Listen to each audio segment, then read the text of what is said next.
ભાવનગરના શાસ્ત્રીજી ધર્મેશભાઈ વ્યાસે ગુજરાતમાં પ્રથમવાર શ્રીદેવી ભાગવત કથા જ્ઞાન યજ્ઞનું આસામ ગુવાહાટીમાં આવેલા માં કામાખ્યાના દરબારમાં યોજાઈ હતી। જેવો શાસ્ત્રીજી ધર્મેશભાઈ ભાવનગર આવતા જ તેમણે શું કીધું તે જોવો।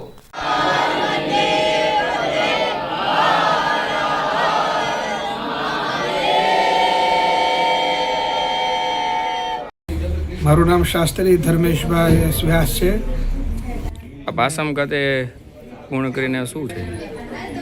અમે આસામ ગુવાહાટી શહેરમાં ભગવતી માં કામાખ્યાની શક્તિપીઠ, જે 52 શક્તિપીઠમાં શક્તિપીઠ પણ છે અને સિદ્ધપીઠ પણ છે, તો એ સિદ્ધપીઠ શક્તિપીઠમાં ઇતિહાસમાં પ્રથમ વખત મા ભગવતીના ગુણાનુવાદ કામાખ્યા ક્ષેત્રની અંદર, કામાખ્યા પરિસરની અંદર સૌ પ્રથમ વખત દેવી ભાગવત કરવાનો અવસર મને પ્રાપ્ત થયો છે।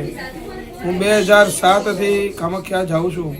ત્યાં જ 2025નો પૂર્ણાહુતિ અને 26ના પ્રારંભની અંદર માં કામાખ્યાના ગુણાનુવાદમાં દેવી ભાગવત કથા નવવાહન પારાયણ મેં જે સંપન્ન કર્યું અને એનો અદ્ભુત અનુભવ મને ત્યાં પણ પૂછવામાં આવ્યું મીડિયા દ્વારા કે તમને અત્યાર સુધીનો શું અનુભવ? ત્યારે મેં એ જ કીધેલું કે મને જે કામાખ્યા શક્તિપીઠના પરિસરની અંદર જે દેવી ભાગવત કરવાનો અવસર મળ્યો છે, જે ન ભૂતો ન ભવિષ્યથી મોટા મોટા વિદ્વાનો, મોટા મોટા કથાકારો જેની અપેક્ષા લઈને બેઠા છે, જે નથી થયું, એ મા કામાખ્યાના આશીર્વાદથી મને મળ્યું છે।